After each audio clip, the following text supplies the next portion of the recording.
मेरी शादी को 2 साल हो गए, लेकिन अभी तक जेठ ने शादी नहीं की। मेरी सास बेवा थी और कुछ नहीं बोलती थी। जब जेठ घर आता तो सास की हालत ख़राब हो जाती। एक दिन पति घर पर नहीं थे। रात को अचानक उठी तो सास के कमरे की तरफ चली गई और जो मंजर मैंने देखा, मेरे तो जैसे जान निकल गई, क्योंकि जेठ मेरी सास के साथ। मेरा नाम पायल है। मेरी शादी जिस घर में हुई, इस घर में मेरी सास और जेठ के अलावा कोई भी नहीं था। मुझे लगा मेरी जिठानी भी होगी, लेकिन पता चला कि मेरे जेठ ने अभी तक शादी नहीं की। ये बड़ी अजीब बात थी कि बड़े भाई की शादी नहीं हुई और छोटे भाई की शादी करवा दी। मैं यहाँ पर सब कुछ ठीक कर रही थी, लेकिन मेरे जेठ को देखकर मैं हैरान रह गई। शादी में वे भी शामिल नहीं हुए। अजीब तरह का इंसान था। गर्मियों में भी उसने इतने गर्म कपड़े पहने होते। अपने जिस्म का एक एक हिस्सा छुपा कर रखा था। उसको देखकर मुझे गर्मी लग रही थी। इतनी गर्मी में भला स्वेटर कौन पहनता है। वे ज़्यादातर पता नहीं कहाँ गायब रहते। कभी कभी दिखाई देते। घर में हम 4 लोग थे। मैं पूरा दिन घर के काम करती रहती। मेरे पति को मुझसे कोई शिकायत नहीं थी और मुझे कोई मसला नहीं, क्योंकि घर में बोरियत बहुत थी। अगर काम न करती तो फिर दिन कैसे गुजरता। लेकिन मेरा जेठ मेरे हाथ का बना हुआ खाना नहीं खाता। वह कहता था कि मैं सिर्फ अपनी माँ के हाथ का बना हुआ खाना खाऊंगा। सारे घर का काम मैं करती थी, सबके लिए खाना भी मैं ही बनाती थी, लेकिन मेरे जेठ के लिए मेरी सास खाना बनाती। उनकी तबीयत खराब रहती थी, उनसे उठा नहीं जाता था। ऐसे में उनको खाना बनाना पड़ता था।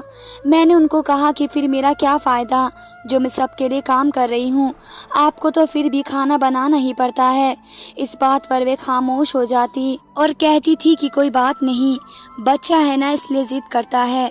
बच्चा है इससे क्या मतलब है, कोई बच्चा तो नहीं है छोटा। वे इतना भी क्या लाडला। बड़ा बेटा था और मेरे पति से 1 या 2 नहीं बल्कि 5 साल बड़ा था, और मेरे पति की उम्र भी कोई कम नहीं थी। मेरे पति 25 साल के थे और फिर उनके नखरे भी बहुत ज़्यादा होते थे। मेरी सास से तो कोई सीधा साधा खाने बनाने को नहीं कहते थे, बल्कि उनको बहुत मुश्किल खाना बनाने को कहते, जिन पर वह ज़्यादा वक्त लगाती थी। वैसे तो वे घर में ज़्यादा रहते नहीं थे, कभी कभी बाहर रहा करते थे, लेकिन जिस दिन आ जाते उस दिन मेरी सास पूरा दिन उनके काम में लगी रहती और काम करके उनकी तबीयत खराब हो जाती। जेठ की वजह से मेरी सास की तबीयत ज़्यादा खराब होती तो मैं उनकी खिदमत करके उनके पाँव दबाती, उनके लिए चाय बनाती। मुझसे तो बात करके भी राज़ी नहीं थी। एक घर में हम रहते थे, लेकिन आपस में कोई बातचीत नहीं होती। मैंने अपने पति से कहा कि तुम्हारा बड़ा भाई अभी तक शादी क्यों नहीं कर रहा। मेरी एक कज़िन भी है, अगर कहो तो उसके साथ उनकी शादी करवा देते हैं। तो मेरे पति ने कहा कि नहीं, कभी इस घर में मेरे भाई की शादी का नाम न लेना और इस मामले में बोलना भी नहीं। अगर तुमने इसके सामने उसकी शादी का जिक्र किया तो फिर गुस्सा हो जाएगा, तुम्हें कोई बात सुना देगा, तो फिर मुझे न कहना कि मेरी बेइज्जती हो गई। मैंने कहा क्यों, शादी की बात करना गुनाह है क्या? शादी तो पहले ही उसकी होनी चाहिए थी। लगता है आपको शादी करने का ज़्यादा शौक था। अजीब नहीं लगता कि बड़ा भाई घर में बैठा है और छोटे भाई की शादी हो गई। तो मेरे पति ने कहा कि देखो, मैं तुम्हें प्यार से समझा रहा हूँ, तुम कभी भी मेरे बड़े भाई के किसी भी मामले में मत बोलना। वे बहुत ही बदतमीज़ इंसान हैं और इसका कोई पता नहीं चलता। मैंने कहा कि इतना बुरा इंसान है तो फिर उसे सीधा करो। अगर मेरे सामने कोई बात की तो मैं तो उसको जवाब दे दूंगी। मैं किसी का गलत बात बर्दाश्त नहीं करती, और ऐसा ही था। मैं अपने घर में इकलौती बेटी थी और लाडली भी थी। मेरे पति ने मुझे प्यार से समझाया कि उनके मामले में नहीं बोलना, पर हर इंसान की अपनी फितरत होती है कि जिस काम से उसको मना करो वे वही करता है। क्योंकि मेरे जेठ की पर्सनैलिटी ज़्यादा ही गुस्से वाली थी। मेरी सास भी उनसे डरा करती थी। मुझे समझ नहीं आता कि मेरी सास उनसे इतना डरती क्यों है। एक दफ़ा घर में कुछ मेहमान आए और बातचीत हुई। वे मेरे कमरे में आकर बैठ गए तो मैंने भी उनसे बात करनी शुरू कर दी। मैंने कहा कि बाकी सब तो ठीक है, लेकिन जो मेरे जेठ है ना, उनकी मुझे समझ नहीं आती। उन्होंने कहा कि इसकी समझ पूरे ख़ानदान को नहीं आती। मैंने कहा कि उनकी शादी क्यों नहीं करवाते। तो उस औरत ने मुझसे कहा कि उसकी शादी 2 से 4 दफ़ा करवाने की कोशिश की है। एक बार तो ये दूल्हा भी बना था और शादी वाले दिन ही भाग गया। इस वक्त उनके बाप भी थे। उन्होंने उसको थप्पड़ भी लगाया। बड़ा तमाशा बना था, लेकिन ये शादी से इनकार हो गया। मैं हैरान रह गई कि क्यों ये आदमी शादी क्यों नहीं करना चाहता।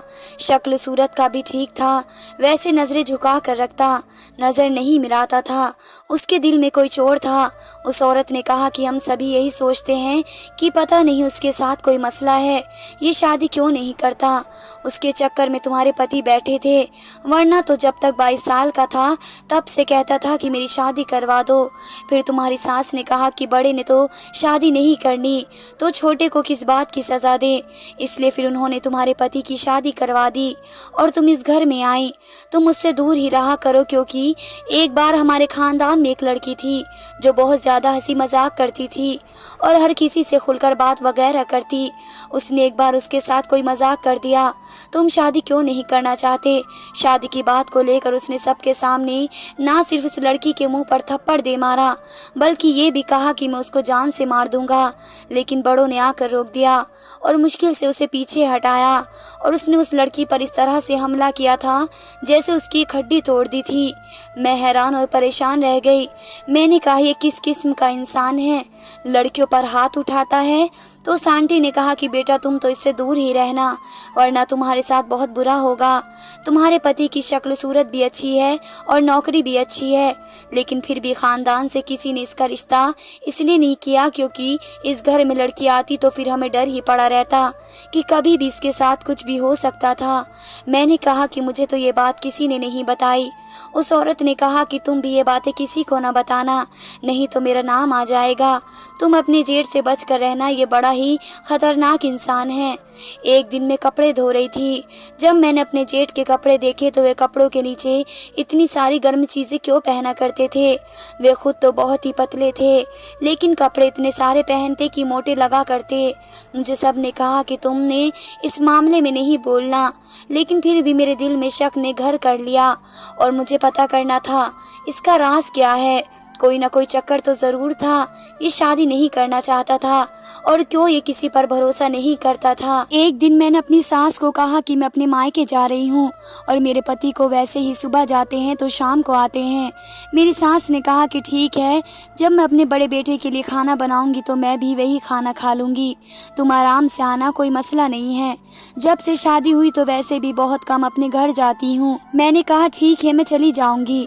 अपने घर गई तो वहाँ पर ताला पड़ा हुआ था। जब मैंने फ़ोन किया तो मेरे माँ बाप ने बताया कि एक मौत हो गई थी और वे लोग गांव गए हुए हैं। अब मैं वहाँ पर क्या करती, मुझे तो वापस ही जाना पड़ा। मैं इतनी मुश्किल से सारे काम खत्म करके आई थी और ये लोग घर पर नहीं थे, लेकिन क्या कर सकते थे, कोई मौत हो गई थी तो जाना तो पड़ता ही। इसलिए मैंने वापसी पर अपने घर का रास्ता ले लिया। जब मैं वापस घर आई तो मुझे दरवाज़ा खटखटाने की क्या ज़रूरत थी, मेरा अपना घर था और दरवाज़ा खुला हुआ था। मैं घर में दाखिल हुई तो सामने कोई भी नहीं था, लेकिन अजीब किस्म की आवाज़ें आ रही थी। मेरी सास बुरी तरह रो रही थी और कुछ अजीबोगरीब किस्म की बातें कर रही थी कि मैं क्या करूं, इसमें मेरा क्या कसूर है। जो तुम कहते हो मैं करती हूँ, तुम्हारी हर बात मानती हूँ, वरना कौन अपनी माँ से ये सब कुछ करवाता है। तुम्हें तो बिल्कुल शर्म नहीं आती। सारे खानदान में तुमने मुझे जलील करके रख दिया। मैं बेवा हूँ, वे लोग क्या सोचेंगे मेरे बारे में। मेरी सास तो बोल रही थी, लेकिन दूसरा कोई शख्स नहीं बोल रहा था। शायद वे फ़ोन पर बात कर रही थी, लेकिन फिर मैंने महसूस किया कि उनके कमरे में कोई था ज़रूर। खिड़की से मुझे दो परछाई नज़र आई और ये कौन हो सकता था, मेरा जेठ ही हो सकता था। मेरी सास की तबीयत बोलते बोलते ही ख़राब होने लगी, ऐसा मुझे महसूस हो रहा था, क्योंकि वे बहुत बुरी तरह रो रही थी। शायद उनका ब्लड प्रेशर हाई हो चुका था। मुझे अंदर चले जाने चाहिए था, लेकिन मुझे अपनी जेठ से डर भी लगता था और मैं इस मामले में बोलना नहीं चाहती थी। उनके ख्याल में तो ऐसा ही था कि मैं घर पर मौजूद ही नहीं हूँ। तभी तो वे इतनी ऊँची आवाज़ में एक दूसरे के साथ लड़ाई कर रहे थे और जेठ ने कहा कि तुम्हारा कसूर नहीं है, तो फिर मेरा भी तो कोई कसूर नहीं है, मैं क्या करूं। मैंने कहा था कि छोटे की शादी ना करो। औरत घर में आ गई है, अजीब नज़रों से मुझे देखती है, हर बात पर सवाल करती है, इधर उधर उसकी नज़रें होती हैं। हमारे पास तो बहुत पैसे हैं, तुम उन दोनों को यहाँ से निकाल दो। तो मेरी सास ने कहा कि वे पैसे मेरा छोटा बेटा कमाता है, तुम नहीं कमाते हो, क्यों निकाल दूँ मैं उनको इस घर से। और इसकी बीवी भी तो हमारे साथ बहुत अच्छी है, कभी कोई बदतमीज़ी नहीं की इसने, सारे घर के काम करती है, वह पैसे कमाता है, तुम नहीं। मैं हैरान रह गई कि मेरा जेठ मुझे और मेरे पति को इस घर से निकालना क्यों चाहता है, जबकि हम लोग तो फिर भी इतना कुछ करते हैं उन लोगों के लिए। मेरी तरफ से कोई गफलत नहीं थी, क्योंकि मेरे पास पूरा घर था। मुझे किसी जगह की कोई कमी नहीं थी। घर में सारी सहूलियत भी मिलती थी।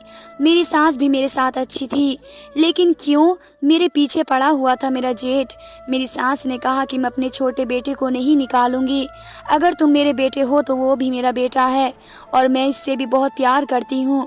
कल इसके यहाँ औलाद होगी, मैं अपने पोते पोतियों को ना देखूं। तुम तो शादी करना नहीं चाहते हो। इस बात पर मेरे जेठ ने शायद कोई चीज़ उठा कर तोड़ दी और मेरी सांस पूरी तरह रोने लगी।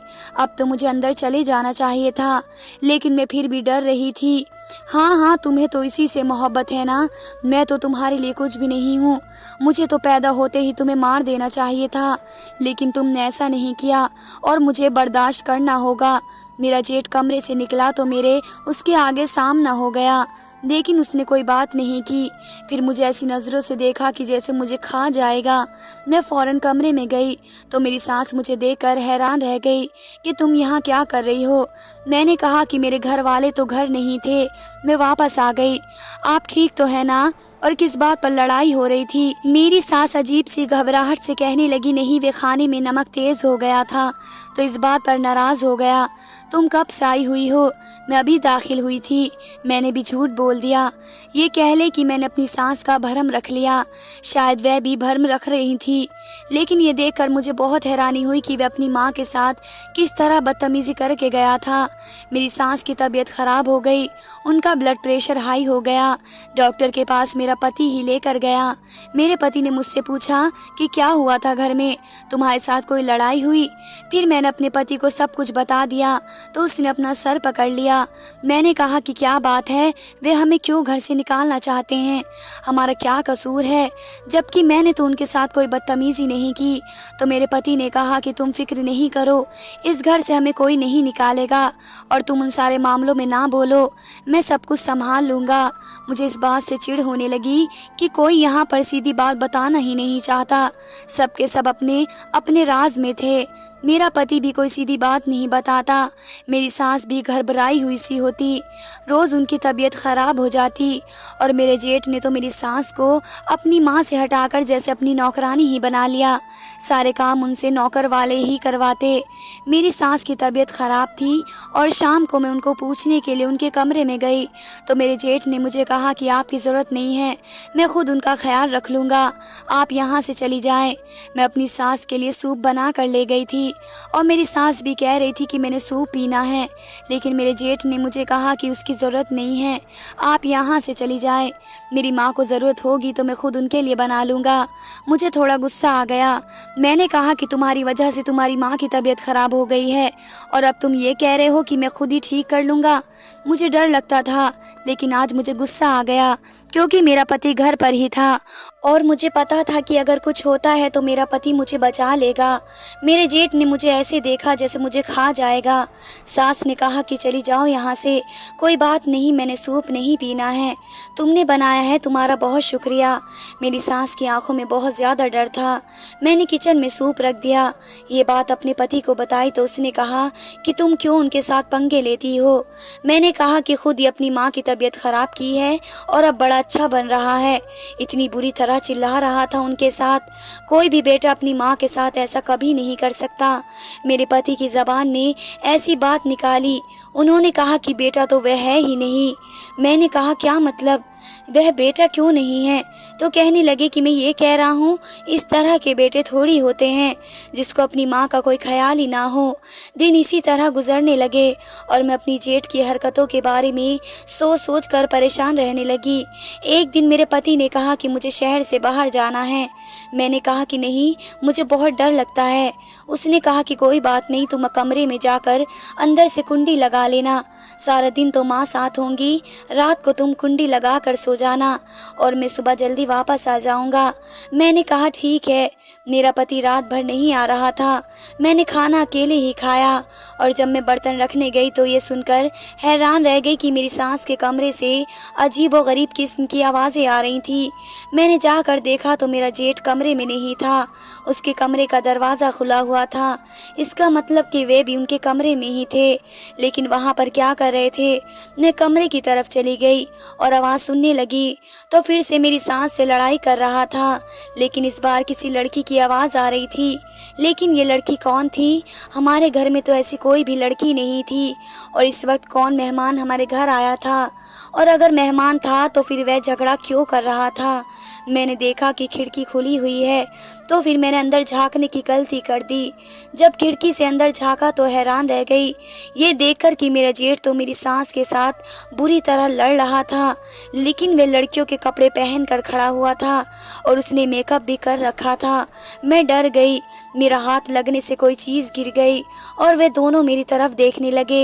एक तरफ मेरा जेठ मुझे जान से मार डालता क्योंकि वे मेरी तरफ बढ़ा, लेकिन मेरी सास सामने आ गई और हाथ जोड़कर कहने लगी छोड़ दो इसको, ये भी किसी की बेटी है। मेरी सास ने उसको वास्ता दिया।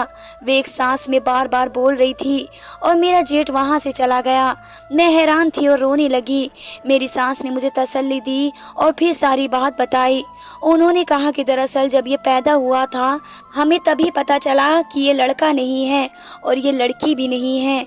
सब ने कहा कि इस बच्चे को जान से मार दो, नहीं तो तुम्हारी ज़िंदगी बर्बाद हो जाएगी।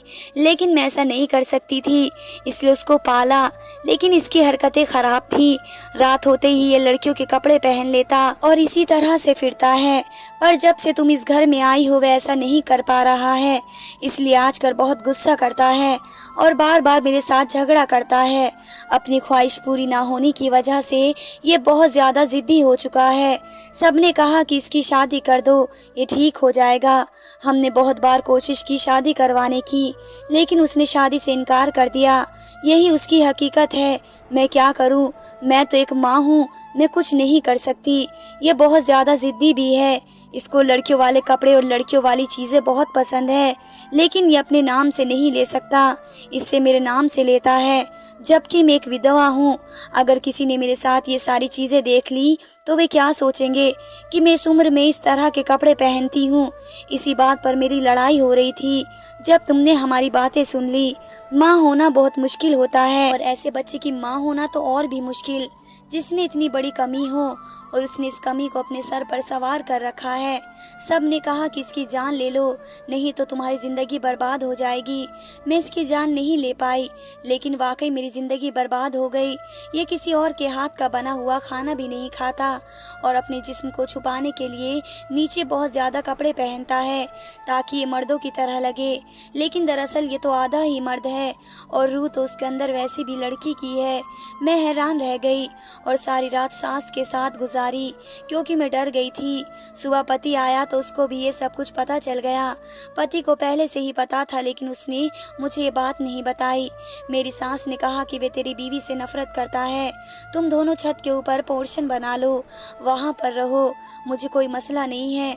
मेरे पति ने कहा कि ठीक है, इस तरह मैं आपके साथ भी रह पाऊंगा और मेरी बीवी भी महफूज रहेगी और उसके बाद से हम लोग वहीं पर रहते हैं। मैं नीचे जाती हूँ, घर के काम करती हूँ, फिर वापस ऊपर जा जाती हूँ। मेरी सास अच्छी है, लेकिन उन्होंने अपनी ज़िंदगी बर्बाद कर ली क्योंकि उनको अपनी ज़िंदगी एक नामुकम्मल बेटे के साथ गुजारनी है। इसके नाज नखरे भी उठाने हैं क्योंकि वे शादी भी नहीं करेगा, क्योंकि इससे तो कोई शादी भी नहीं करेगा। इसके लिए खाना कौन बनाएगा? पता नहीं मेरी सास को माँ होने की इतनी बड़ी सज़ा क्यों मिली। खैर, पति कहता है कि अपने काम से काम रखो क्योंकि हम उसकी मदद करने के लिए कुछ भी नहीं कर सकते सिवाय दुआओं के। धन्यवाद दोस्तों।